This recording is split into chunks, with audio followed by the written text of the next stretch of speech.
Auzubillahiminash-shaytanir-rajim. Bismillahir-rahmanir-rahim. Assalamu alaikum, dear students. This will be the third or fourth lecture for class 8th on cell, the fundamental unit of life.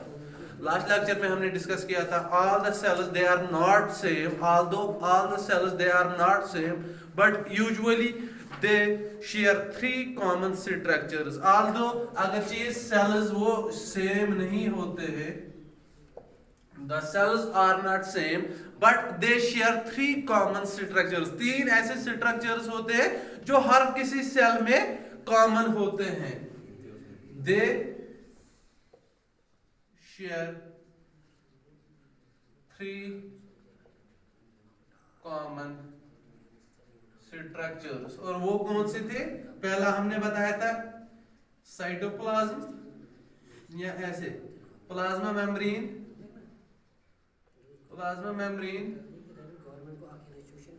दूसरा हमने बताया था cytoplasm and third one हमने बताया था nucleus. These three structures are common among all cells. अब आप prokaryotic cell में देखोगे वहां पे तो न्यूक्लियस नहीं बोल सकते, न्यूक्लियोइड बोल सकते हैं, लेकिन वहां पे क्रोमोसोम जो जेनेटिक मटेरियल होता है आपके उस सेल के अंदर भी प्रेजेंट होता है. ठीक है, अगर वेल डिफाइंड न्यूक्लियस नहीं होता लेकिन जेनेटिक मटेरियल तो प्रेजेंट होता है, जो कि न्यूक्लियस का काम है, उसमें जेनेटिक मटेरियल ही प्रेजेंट होता है. Although the cells are not same but three structures are common. इसमें हमने बताया था जो ये सेल मेम्ब्रेन है या plasma membrane, it is the outermost covering of the cell which maintains the shape of the cell. इसके बाद जो साइटोप्लाज्म होता है that is the fluid that is present inside the cell, जो कि cell के अंदर फ्लूइड प्रेजेंट होता है, लिक्विड, जो ऑलमोस्ट 80% साइटोप्लाज्म में लगभग 80% वाटर होता है और बाकी जेली लाइक सब्सटेंस में प्रोटीन्स होते हैं, बाकी अमीनो एसिड्स होते हैं. वो आप हायर क्लास में पढ़ोगे कि उसका जो अच्छे से उसका स्ट्रक्चर पढ़ोगे, क्या क्या कंपोजिशन पढ़ोगे, उसमें कौन कौन से चीजेस होते हैं. तो 80% उसमें लगभग वाटर होता है. मैं साइटोप्लाज्म की बात कर रहा हूं. दो चीजें होती है, एक तो होता है साइटोप्लाज्म और दूसरा होता है साइटोसॉल. कभी कभी स्टूडेंट ये गलती करते हैं, वो साइटोप्लाज्म और साइटोसॉल को एक ही समझते हैं. ऑलमोस्ट लगभग एक ही है, लेकिन साइटोप्लाज्म हम बोलते हैं जो कि आपकी सेल है, उसमें न्यूक्लियस है और बाकी सेल ऑर्गेन्स, यानी कि फ्लूइड प्लस सेल ऑर्गेनेलीज. जो ये फ्लूइड होता है इसमें सेल में, और उसमें जो सेल ऑर्गेनेलीज होते हैं उसको हम बोलते हैं साइटोप्लाज्म बोलते हैं. लेकिन अगर हम ये सेल ऑर्गेनेलीज निकाल दें इस साइटोप्लाज्म से, ये सेल ऑर्गेनेलीज निकाले, जो वहां पे वो मैट्रिक्स बचेगा, जो वहां पे वो फ्लूइड बचेगा विदाउट द सेल ऑर्गेनेलीज, उस चीज को हम बोलते हैं cytosol. It is the fluid without cell organelles. It is the fluid without cell organelles and the cytoplasm is the fluid with cell organelles. ये एक main difference है cytosol and cytoplasm. और जितने भी biochemical reactions होती है they occur in the cytoplasm or in the cytosol. तो ये cytoplasm क्या काम करता है? ये एक कांस्टेंट टेम्परेचर मेंटेन करके रखता है of the cell. It maintains the environment, it maintains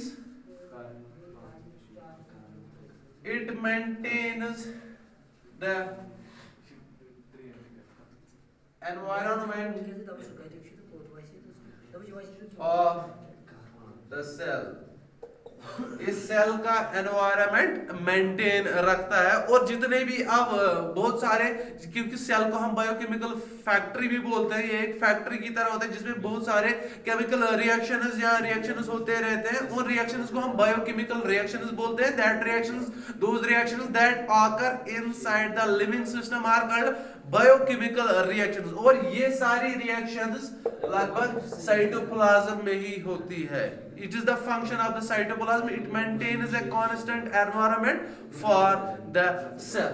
उसके बाद आपका न्यूक्लियस, ना न्यूक्लियस जो होता है सेंट्रली लोकेटेड एक स्फेरिकल बॉडी होती है, इट्स अ सेंट्रली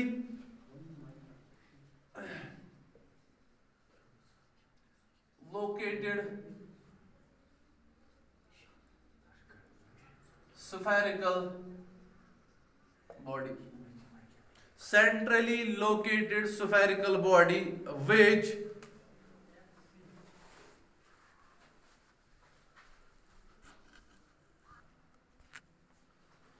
जो ये न्यूक्लियस होता है एक सेंट्रली लोकेटेड स्फेरिकल बॉडी होती है, that is it is considered as the boss of the cell. और एक और चीज, ये जो ये न्यूक्लियस होता है it is surrounded by a double layered membrane. The nucleus is surrounded by a double layered membrane called nuclear membrane, जिसको हम न्यूक्लियर मेम्ब्रेन बोलते हैं। ये जो आप सेल में न्यूक्लियस होता है it is surrounded by a double layered membrane called nuclear membrane, and this nuclear membrane is porous. This nuclear membrane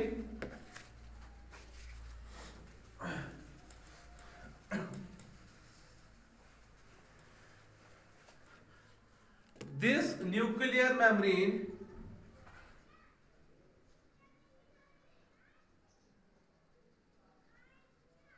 is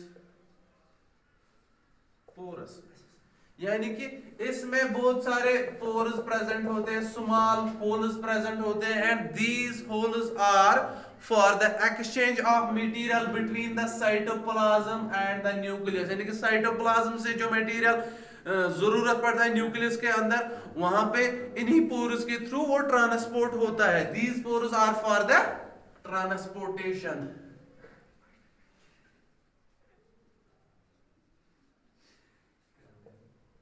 between nucleus and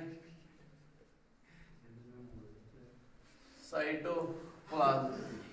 okay, उसको हम बोलते हैं डबल लेयर्ड जो मेम्ब्रेन होता है around the nucleus is called the nuclear membrane, and this nuclear membrane is porous, contains numerous pores, almost 3 to 400 pores are present on the nuclear membrane, and through these pores there occurs the transportation or the exchange of material between the cytoplasm and the nucleus, जो कि बहुत सारे proteins वगैरह बनाते हैं और उनके लिए जो अमीनो एसिड्स रिक्वायर होते हैं वो इन्हीं पोर्स के थ्रू जाते हैं, या जितने भी mRNA वगैरह जो कि इंस्ट्रक्शंस भेजता है न्यूक्लियस, इन्हीं पोर्स के थ्रू वो ट्रांसपोर्ट होता है। The main function of these pores is what? It is the transportation. Okay. The nucleus is also called the boss of the cell. इसे boss of the cell कहा जाता है। Boss of the cell because it controls all the activities of the cell. ये cell की तमाम जो activities होती है वो कंट्रोल करता है, that is why it is called the boss of the cell और controlling centre of the cell और controlling centre of the cell. ठीक, न्यूक्लियस में आपने याद रखना है it is a spherical centrally located body which is covered by a double layered membrane called a nuclear membrane. The nuclear membrane is porous that it contains numerous small pores which are used for the transportation or exchange of material. The nucleus is called the boss of the cell because it controls all the activities or of the cell that occurs inside the cell, or it is also called the controlling center of the cell. ठीक, and the nucleus contains the genetic material. जो आपके nucleus होता है उसके अंदर होता है genetic material, यानी कि आपका डीएनए वगैरह प्रेजेंट होता है inside the nucleus. The nucleus contains the genetic material, यानी कि डीएनए। डीएनए जेनेटिक मटेरियल जो होता है डीएनए डीऑक्सीराइबोन्यूक्लिक एसिड, वो प्रेजेंट होता है inside the nucleus. And this DNA contains what? Genetic information. Genetic information जो क्या आपके पेरेंट्स पे आता है आपके ऊपर, जिसमें यानी कि इसको हम ऐसे बोलते हैं, it is a map through which the structure of the body organism is constructed। यह आसान अख मैप अख यम जरिए कंस्ट्रक्ट, यम जरिए इंसान सुन क्या तम सज बॉडी कंस्ट्रक्ट करना ठीक, तथ मैपस वन ये genetic material that is the DNA. Okay, इसके बाद क्रोमोसोम्स। जो ये जेनेटिक मटेरियल डीएनए होता है, बेसिकली ये जो नॉन डिवाइडिंग सेल होती है, जब सेल डिवाइड नहीं होती तब ये जेनेटिक मटेरियल इनटू लॉन्ग ऐसे कॉइलेड स्ट्रक्चर्स होता है like this. Woven ball of wool जो होती है उसी तरह होता है, तब हम इसे क्रोमैटिन बोलते हैं। क्रोमैटिन।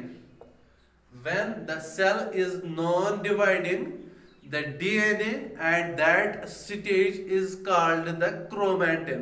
इसको हम तब क्रोमैटिन बोलते हैं।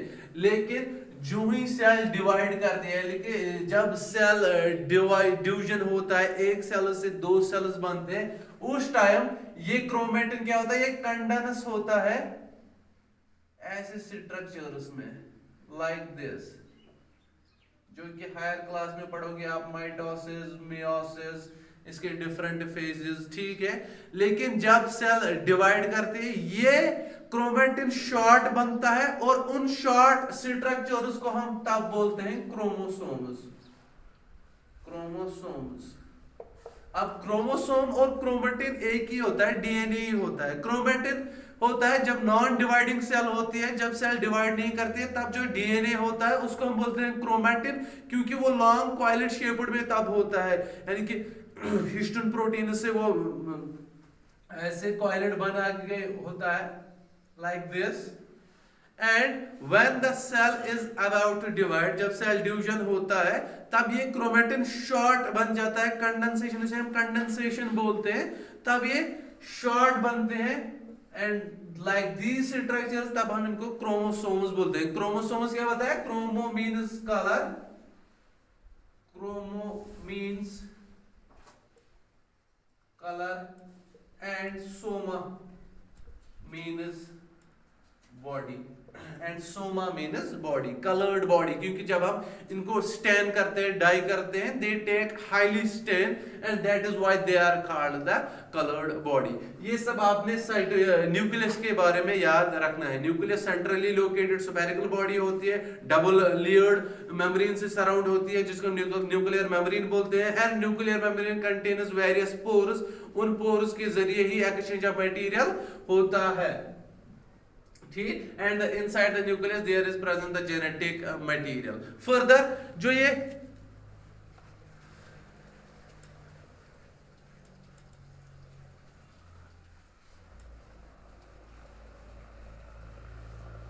अब cell number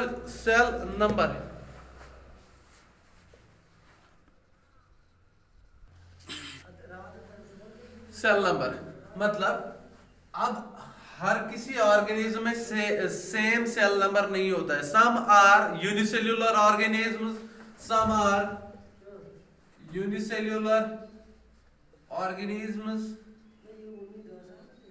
and some are multicellular organisms। Unicellular organisms are those organisms which are composed only one cell, जो एक ही सेल से बने हुए होते हैं, उनको हम बोलते हैं unicellular organisms, and those which are formed by many cells like millions and trillions of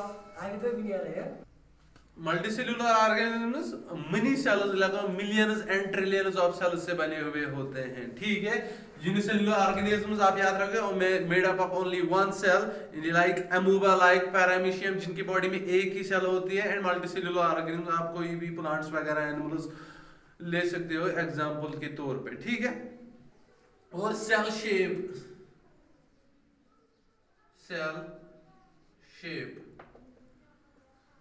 अब जितने भी सेल्स होते हैं उनकी सबकी एक शेप नहीं होती है। some cells are round, some are circular, and some cells have the ability to change its shape. Some cells are circular, round, branched, irregular, and some cells have the ability to change its shape. कुछ sales ऐसे होते हैं जिनके पास ability होती है वो अपनी shape को चेंज कर सकते, लाइक आप अमूबा में जो सेल होती है, in case of the amoeba it has the ability to change its shape, ठीक है। बेसिकली जो वर्ड अमूबा होता है उसका मतलब ही होता है चेंज, एक ग्रीक वर्ड है दैट मीन्स द चेंज।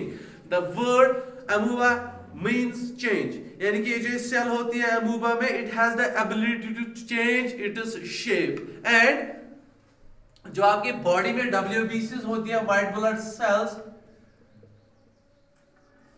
यानी कि माइक्रोफेजेस जिनको बोलते हैं हम, जब आप हायर क्लास में देखोगे इनके बहुत सारे टाइप्स होते हैं। जो माइक्रोफेजेस होते हैं particularly they have the ability to change its shape, यानी कि आपने सिंपली याद रखना है all cells do not have a common shape but are have varied shapes. इनमें डिफरेंट शेप्स होती हैं, सर्कुलर हो सकती है, क्यूबॉइडल हो सकती है, या इरेगुलर हो सकती है, elongated like smooth muscle cells, या branched like that of the nerve sales.